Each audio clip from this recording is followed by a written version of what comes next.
মামি তুমি আমার মায়ের মতো, তুমি আমায় জোর করো না। আমি পারব না। মামা বাড়িতে আসলে কিন্তু আমি সব বলে দেব। মামি বলল, তোর মামা তো দুর্বল, পারে না, তাই আজ তোকে দিয়ে বাকি বিষয়টা গল্পেতে বলছি। হ্যালো বন্ধুরা, কেমন আছো তোমরা সবাই? আমি তোমাদের সবার প্রিয় প্রিয়া আপু তোমাদের জন্য নিয়ে এলাম একটা নতুন গল্প।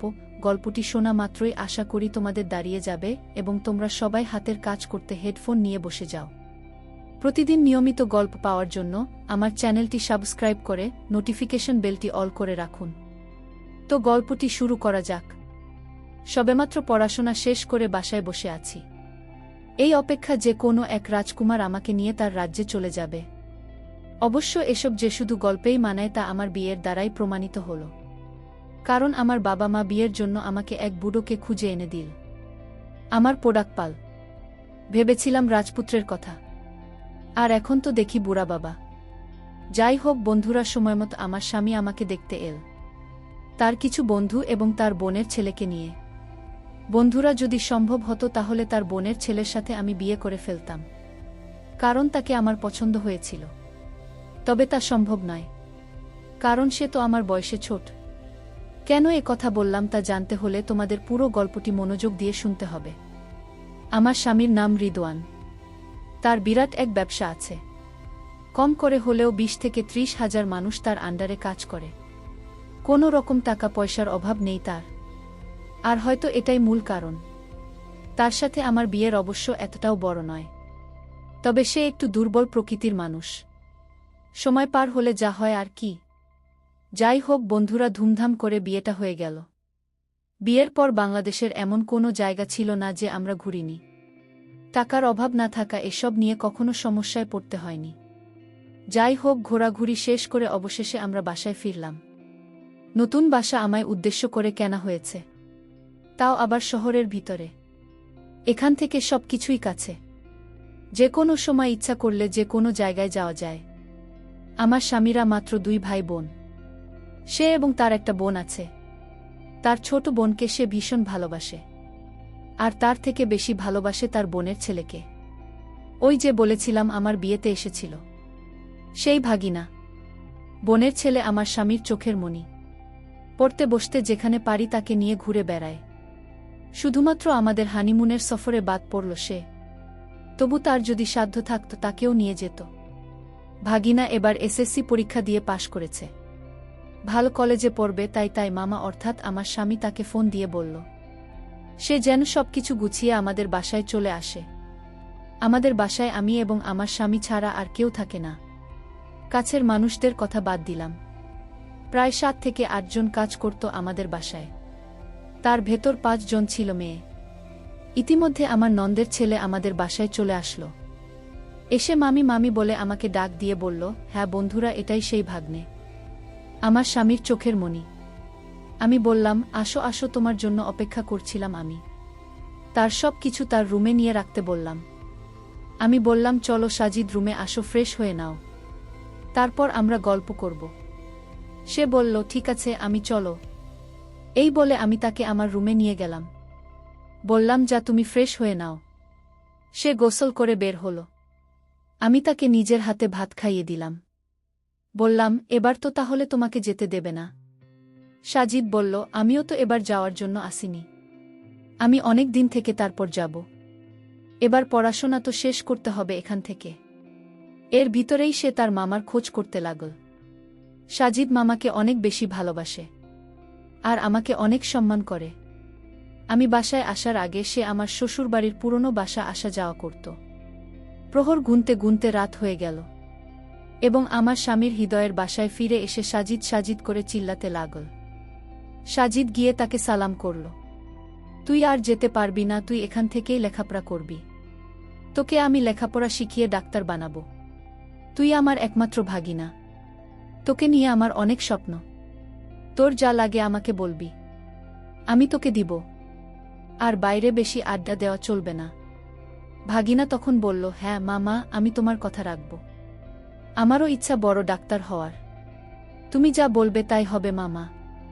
ওদের ভালোবাসা দেখে আমার মাঝে মাঝে হিংসা হয়। ইস, আমার স্বামী যদি আমাকে এতটা ভালোবাসতো। তারপর আমার স্বামী বলল, চলো সবাই একসাথে ভাত খাবো আজ। আজ তো বিশাল রান্না হয়েছে।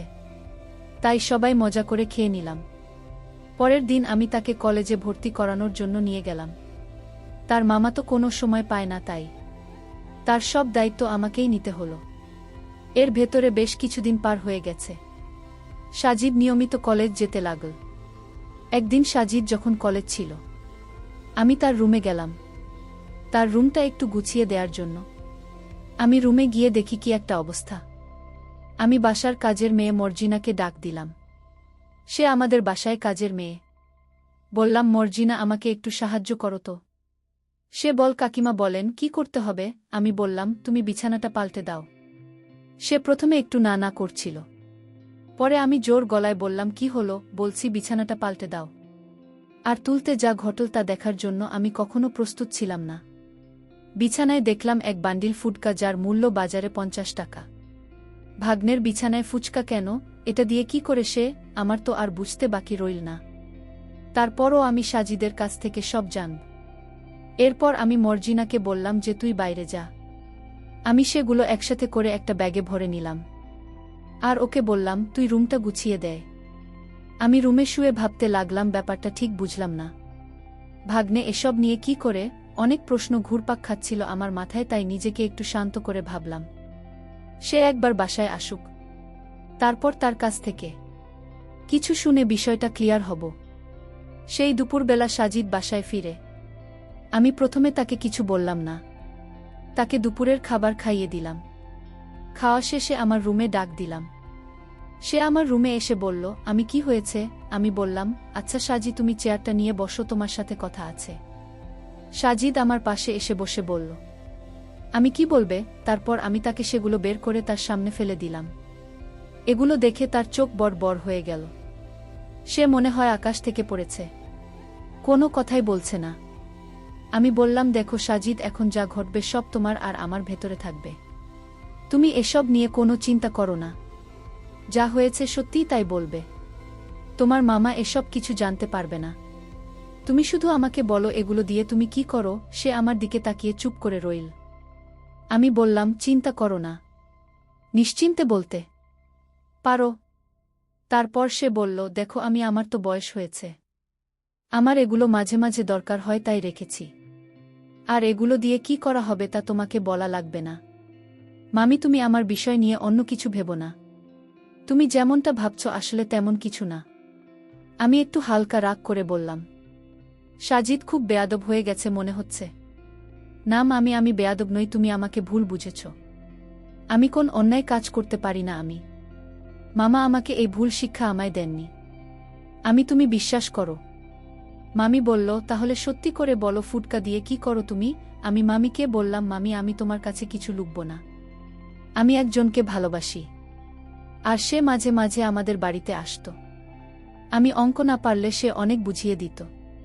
আমি তাকে ফুটকা গিফট করতাম। আমি যে মেয়েটির কথা বলছি সে লেখাপড়ায় অনেক ভালো। ও আমাকে খুব ভালোবাসে মামি। আমি তখন চোখ ঘুরিয়ে বলল, তাহলে দেরি কেন? তার নামখানি একটু বলে দাও শুনি। সে কোনোভাবেই তার নাম বলল না। আমি বললাম, তুমি কি তোমার মুখ থেকে কথা বের করতে বাধ্য করাবে তোমার মামার সাথে এসব বিষয়ে কথা বলার জন্য? সে আর কিছু না ভেবে বলে দিলেন, মর্জিনার নাম। আরে ও কি কলেজে পড়ে? ও তো আমার বাসার কাজের মেয়ে। তুমি আমার সাথে মিথ্যা কথা বললে কেন? সাজিদ বল, মা, আমার ভুল হয়ে গেছে। আসলে আমি তোমাকে ভয় পেয়েছিলাম আর তাই তোমাকে মিথ্যা কথা বলেছি। আমি আসলে কলেজে কারো সাথে প্রেম করি না। আমার কোনো ভালোবাসার মানুষ নাই। আর তাই মর্জিনাকে আমি তো শুনে অবাক। আমি বললাম, কি হল সাজিদ, তুমি সত্যি ওর সাথে? সে বলল, শুধু মাথা নাড়িয়ে সম্মতি দিল। আমি এই কথা শুনে আর দাঁড়িয়ে থাকতে পারলাম না। বসে পড়লাম, বা পরে কি সাংঘাতিক ব্যাপার মনে মনে ভাবতে লাগলাম। আমি বললাম, আচ্ছা তুমি এখন তাহলে রুমে যাও, তোমার সাথে এ বিষয়ে পরে কথা হবে। আমি চিন্তায় পড়ে গেলাম। আমি ভাবলাম, এটাই হয়তো সুযোগ আমার অনেক দিনের স্বপ্ন পূরণ করার। তার রুমে গিয়ে বললাম, এই নাও সাজিদ, তোমার বিছানায় পড়ে থাকা মহামূল্যবান জিনিস। তবে একটা শর্ত, আর কোনোদিন এগুলো দিয়ে কিছু করবে না। আমি যেদিন তোমাকে আদেশ করব ঠিক সেদিন থেকে তুমি। সে মাথা নাড়িয়ে সম্মতি জানান। আমি বললাম, মামি তাহলে আমি তখন কি করব? তুমি সব বলে দিও। আর এগুলো তো আমার আর প্রয়োজন নেই। এই জিনিসগুলো ঘর থেকে ফেলে দেই আমি তাহলে। মামি বলল, না, ফেলতে হবে না। তাহলে কি করব? মামি বলল, আগামীকাল রাতে আমি সব বলবো। সাজিদ বলল, ঠিক আছে। আমি পরের দিন রাতে মামি খাওয়া দাওয়া শেষ করে মামি বলল, সাজিদ, আমার রুমে আসার কথা আছে। আমি মামির ডাক শুনে মামি রুমে গেলাম। মামি বলল, দাঁড়িয়ে থাকতে হবে না, চেয়ারটা নিয়ে বসো। আমি মামির কথা মতো চেয়ার টেনে নিয়ে বসলাম। মামি বলল, তুমি যে ঘরের ভিতরেই বা যে জিনিসগুলো রাখো, তোমার মামা জানলে কি হবে? একবার কি ভেবে দেখেছ? তুমি তো দেখেছ, আর কেউ তো জানে না। মামি বলল, আমি জানি, কিন্তু আমি বলবো না, যদি আমার কিছু কথা অক্ষরে অক্ষরে পালন করো। আমি বললাম, ঠিক আছে, আমি তোমার সকল কথা রাখব। তাও আমাকে কিছু বলল না। ঠিক আছে তাহলে। মামি বলল, তোমার কি এমন কথা? আমি বললাম, দেখো, তোমার মামার অর্থ সম্পদের কোনো অভাব নেই, টাকা পয়সা, গাড়ি বাড়ি সবই আছে, কিন্তু তোমার মামার অনেক দুর্বল পয়েন্ট আছে। তোমার মামা পারে না। সাজিদ, আমি তোমাকে প্রথম যেদিন দেখেছিলাম সেদিন থেকে আমার একটা ইচ্ছা মনের ভিতর জাগল। আমি বারবার চেয়েছিলাম কিভাবে কি করা যায়, কিন্তু আমি কোনোভাবে উপায় খুঁজে পাচ্ছিলাম না। আজ একটা উপায় বের হয়েছে। আমি জানি ব্যাপারটা তোমার কাছে অদ্ভুত মনে হলেও আমার কাছে স্বাভাবিক। আমি আরও বলল, সে মামার ঘরে সুখে নেই, তার ভিতর কষ্টে ভরা। আমি মামির পুরো কথা শুনে বুঝতে পারছিলাম আমি অনেক কষ্ট। আমি মামিকে বললাম, তুমি চিন্তা করো না, ব্যাপারটা আমি দেখছি। আমি তোমার বিন্দু পরিমাণ কষ্ট সহ্য করতে পারব না। আমি তখন বলল, তাহলে তোমায় একটা কথা বলি। আমি মামিকে বললাম, একটা কেন? তুমি যত পারো আমার সাথে কথা বলো। আমি তখন কান্না গলায় বলল, তোমার মামা যা পারে না, তুমি কি তা পারবে? আমি মামির কথা শুনে চমকে উঠলাম। তুমি কি বলছো এসব? আমি পারবো না মামি। আমি তখন রাগ করে বলল, কেন পারবি না? আমি তোমার কাছে আমার মনের কষ্টের কথাগুলো শেয়ার করলাম। আমি তো ভেবেছিলাম আমার কষ্টের কথা শুনলে তুমি অন্তত আমি যা বলি তা মানবে। এখন দেখছি তুমি আমার কষ্ট আরও বাড়িয়ে দিলে। তাহলে বলো, আমার কি করতে হবে? কি করলে তোমার কষ্ট দূর হবে? আমি তখন বলল, তুই কি কিছুই বুঝিস না? আমি বললাম, আমি এখন তোমার কথা শুনে ভাল লাগছে। মামি বলল, কেন? আমি এখন আবার কি বললাম? আমি বললাম, তুমি আমাকে তুই করে ডাক দিয়েছ, তাই আমার কাছে ভালো লেগেছে। মামি বলল, তাহলে আজ থেকে আমি তোমায় তুই করে বলবো। আমি তোমার রাগ করলে অনেক সুন্দর দেখায়। আমি তখন একটা মুচকি হাসি দিল।